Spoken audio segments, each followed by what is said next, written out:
Debout. D'accord. Bon bah ok. Bonsoir à tous. Ok, moi aussi je m'attendais pas à ce qu'il y ait autant de monde. Tant mieux. Tant mieux. D'accord, je m'appelle Guillaume Marion. Je vais me présenter rapidement. Je suis moitié français, moitié brésilien. Mon père est juste là-bas, Jacques Marion. Puis ma mère n'est pas là. Elle aurait bien aimé venir, mais bon, malheureusement elle ne peut pas. Et puis j'ai 4 petits frères. Ouais, donc on m'a demandé de faire une présentation sur l'art des relations. Donc en fait, bon, plus ou moins, on connaît tous quelqu'un parmi nous qui on considère qu'il a un bon relationnel, un type qui a le contact facile, qui garde des amitiés profondes, durables avec les gens. On connaît tous quelqu'un comme ça, et bon, pourtant parfois on se demande un peu comment ils font ces gens-là pour être comme ça, quoi. C'est quoi leur secret en fait. Et bon, c'est un peu sur ça qu'on va se pencher ce soir. Ce ne sera pas vraiment un exposé très intellectuel, ce sera basé en partie sur ma vie et puis en même temps sur quelques petits principes. Donc dans une première partie, je vais parler de la pensée de l'unification, donc ça fait partie des principes de l'unification. Donc que dit la pensée de l'unification sur l'art des relations, sur comment former de bonnes relations, quelle serait la bonne méthode. Et puis dans une deuxième partie, bon ben, je ne vais pas chercher à dire en quoi moi j'ai des super relations, mais comment est-ce que dans ma vie j'ai essayé plus ou moins, parfois en le sachant pas, de créer un bon relationnel, quoi, de cultiver l'art des relations. Donc la première partie en fait elle est assez théorique. Donc, d'après les principes d'unification, bon, chaque être humain a besoin de développer une personnalité qui soit assez ronde, donc qu'on soit capable de communiquer avec à peu près n'importe qui. Pourquoi? C'est parce qu'en fait, selon les principes, nous sommes des êtres de cœur, c'est-à-dire que l'essentiel d'un être humain, c'est basé sur le cœur. On explique le cœur par l'élan irrépressible de vouloir aimer et de vouloir être aimé. Donc en fait, pour nous, un être humain, il ne peut pas exister, il ne peut pas se développer sans entrer en contact avec au moins une personne. Et puis c'est à partir de cette relation-là qu'il grandit. Et donc en fait, d'après ces principes-là, une personne, pour qu'elle ait une personnalité complète, bon, elle doit développer ces trois axes.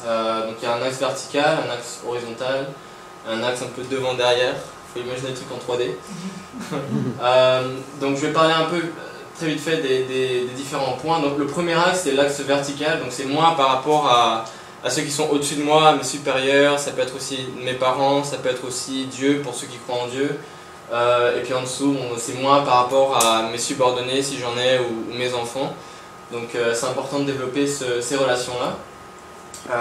Le deuxième, c'est l'axe horizontal, donc c'est ceux qui sont au même niveau que moi, mais bon, d'un côté il y a ceux qui sont proches de moi, donc ceux que je connais, mes amis, ceux qui me soutiennent, mes frères ou mes sœurs, ceux qu'on connaît bien. Et puis de l'autre côté il y a justement un peu les opposants, entre guillemets, un peu les ennemis, ceux qu'on connaît mal, ceux qu'on connaît pas très bien, ceux avec qui on n'a pas forcément envie d'entrer en relation avec. Et puis ensuite, enfin le dernier, c'est moi par rapport à ceux qui sont entre guillemets devant moi, donc c'est-à-dire ceux qui sont un peu les leaders, les gens qui initient, qui essaient de faire les choses, qui essaient de montrer un certain exemple.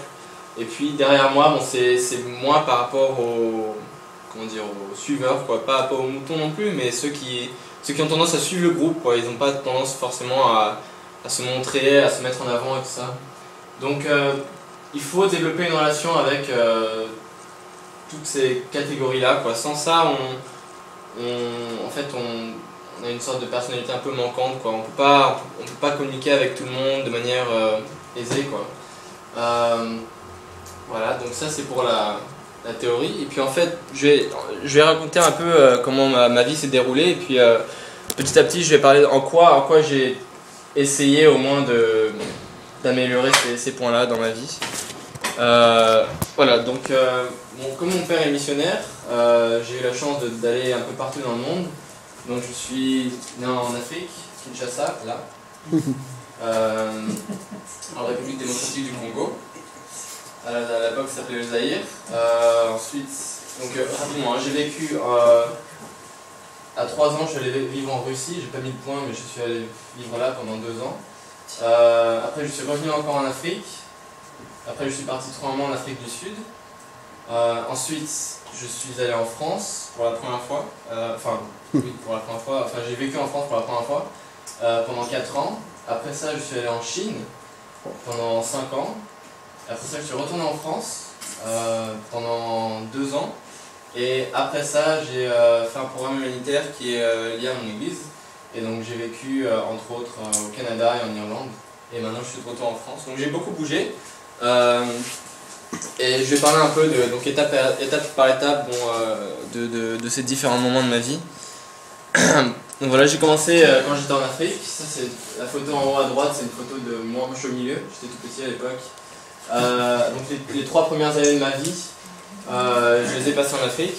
D'ailleurs, les 3 premières années de ma vie, en fait, la plupart du temps, c'était pas ma mère qui s'occupait de moi, c'était des mamans africaines comme maman Paula qui est là. Ouais, donc c'est des gens qui me connaissent très bien. Moi, je les connais pas forcément parce que j'étais assez petit à l'époque. Mais eux, ils me connaissent très bien, et puis dès qu'ils me voient, ils me reconnaissent tout de suite, et ça. Ouais, c'est vrai. Et alors, le grand avantage pour moi, je pense, d'avoir été en Afrique, c'est de pouvoir être à l'aise avec les Africains en général. C'est vrai que c'est pas forcément facile, pour un Européen ou pour un Français, d'être avec quelqu'un qui vient d'Afrique, une culture africaine, et qui vont être forcément à l'aise, parler avec lui, et puis se sentir bien, quoi. Bon, ça c'était un de mes avantages. Je sais pas si on peut. Ouais. Bon, mince, pardon. Donc pour moi, ça se rapporte un peu à ce point-là, quoi. C'est-à-dire connaître ceux que l'on connaît mal, qu'on ne connaît pas forcément. C'est pas tout le temps facile de s'adapter à des cultures différentes. Bon, les Africains ont une culture très très différente des Européens, même leur rapport au temps est complètement différent, leur rapport aux priorités est totalement différent. Et puis je pense que le fait de vivre avec eux, même si j'étais encore petit, je suis retourné encore récemment, il y a 1 an. Non, 2 ans, pardon. J'ai passé 3 semaines là-bas. Bon, rien que d'y être et puis de passer du temps avec eux, moi ça m'a permis de les connaître et puis de me familiariser avec eux. C'était vraiment quelque chose de sympa. Donc la photo en bas, c'était moi en Afrique du Sud. Et puis bon, j'ai mis une photo du Brésil parce que j'ai vécu pendant 3 mois là-bas aussi. Donc ensuite, après ça, je suis allé en Russie. Ouais. Donc ça c'est une photo de moi sur un... Je sais pas comment ça s'appelle. Un poney? C'est pas un poney. Ah non. Une sorte de petit animal. Un renne. Un renne, ouais. Ah oui, c'est un renne. Ah oui, oui, il y a des cornes. Voilà, donc à cette époque-là, on était encore que 3.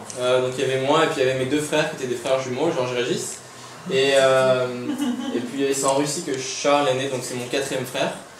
En fait, je parle de mes frères rapidement parce que bon, dans ma famille, tout le monde a une manière différente d'entrer en relation avec les gens. Nous, on a la chance d'être une famille qui a le contact assez facile avec les gens. Et bon, c'est pour des raisons différentes. Bon, par exemple, moi, la raison pour laquelle je pense que je rentre assez facilement en contact avec les gens, c'est parce que en moi, j'ai très envie de rendre les gens heureux. Donc, par exemple, quand je fais quelqu'un sourire, quand je fais quelqu'un rigoler, quand je lui fais passer un bon moment, bah pour moi, j'ai besoin que de ça, quoi, pour avoir une très bonne journée. Et bah c'est pour ça que j'ai tendance à facilement aller vers les gens et puis à leur parler et puis à blaguer avec eux. Et puis s'ils se sentent à l'aise, bah moi je me sens à l'aise, c'est très bien, quoi. Donc ça c'est ma manière à moi d'entrer en relation avec les gens. Mes 2 frères Georges et Régis, donc c'est eux 2 ici, là et là, donc c'est des jumeaux. Eux leur méthode c'est très différent. En fait ils s'entendent tellement bien entre eux, ils s'amusent tellement bien entre eux que naturellement ça attire les gens, quoi. Ils veulent tout de suite devenir leurs amis, donc c'était comme ça à chaque fois qu'ils ont changé de pays. Bon, bah, ils se sont fait des amis comme ça, quoi. En jouant d'abord entre eux et puis en ayant des bons moments, et puis ensuite ils se sont fait des amis parce qu'ils voulaient simplement se joindre à leur jeu, et puis ils sentaient naturellement qu'il y avait une bonne atmosphère avec eux, quoi. Et puis le petit dernier, Simon, lui c'est encore une autre raison, je pense, c'est parce qu'il a tellement reçu d'amour de toute notre famille, comme c'était le dernier, bon, tout le monde le chouchoutait un peu, donc il a reçu beaucoup d'amour, on peut dire que sa jauge était plus ou moins pleine, quoi. Donc en fait il avait beaucoup à donner facilement, et donc c'est pour ça qu'il peut facilement rentrer en contact avec les gens, il les aime bien, il est copain avec tout le monde. Et puis de manière générale dans la famille, on est des gens qui sont pas conflictuels, on cherche pas le conflit. Quand on rencontre quelqu'un pour la première fois, on cherche pas à le jauger ou à nous dire bon ben comment est-ce qu'il est, j'ai pas envie de lui parler comme ça, il ressemble à ça, etc. On n'a pas trop ce problème-là, donc ça fait qu'en fait en tant que famille on a plutôt on s'adapte facilement à toutes sortes de personnes quoi. Et ça c'est important bon, bah, dans toutes sortes de relations, mais surtout je pense si on revenait à cet acte-là, le premier, donc, non seulement avec nos proches et nos amis, donc ça, je pense que c'est bien d'avoir des choses qui nous aident comme ça, mais surtout pour les gens qu'on ne connaît pas forcément quoi.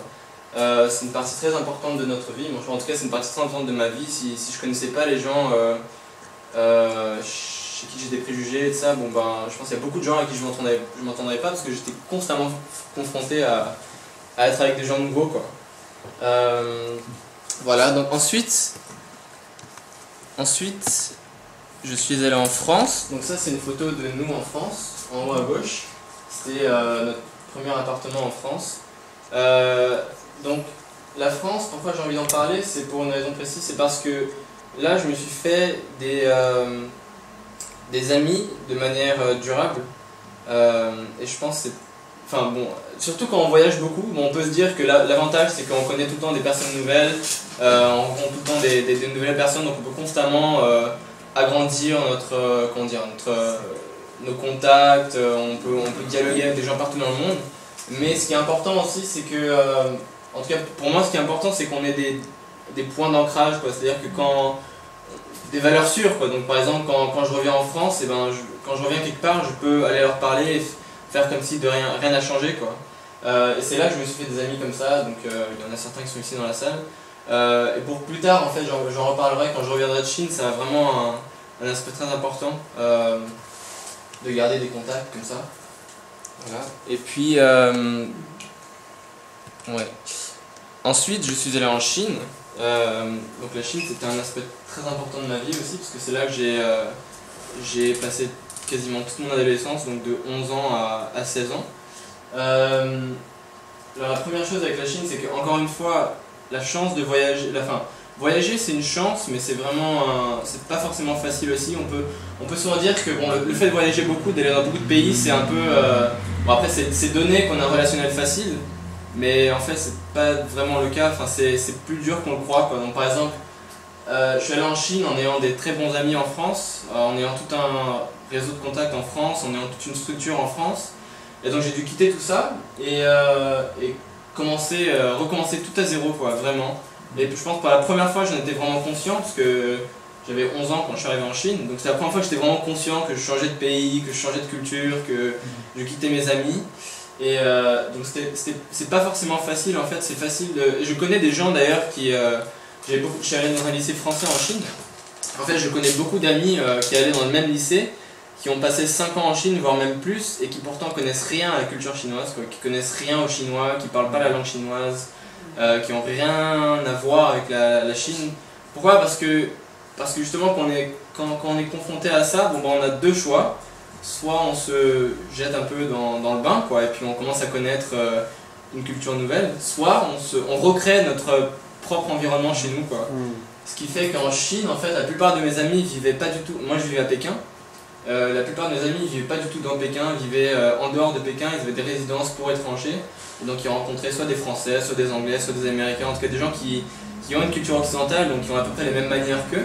Et bon, ils restaient cloîtrés entre eux, quoi, et puis ils sortaient que pour aller à l'école, pour ceux qui revenaient chez eux.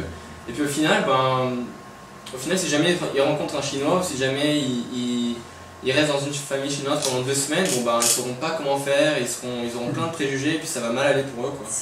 Et bon, moi j'ai eu la chance par exemple, j'avais une femme qui venait très souvent à la maison pour s'occuper de nous. Elle était chinoise, elle parlait pas anglais, elle parlait pas français ni rien, donc elle ne parlait que en chinois. Et ça nous a forcé à parler chinois avec elle, quoi. Et mine de rien, l'avoir chez nous, ça nous a beaucoup servi, quoi, pour connaître les Chinois en général, quoi, même si elle c'est une chinoise parmi d'autres. Pour nous c'était vraiment précieux, quoi. Et puis donc pour moi ça m'a permis de mieux connaître les Chinois, mieux connaître la culture chinoise. Donc maintenant, moi, j'étudie le chinois, entre autres. Donc j'ai continué ça à l'université.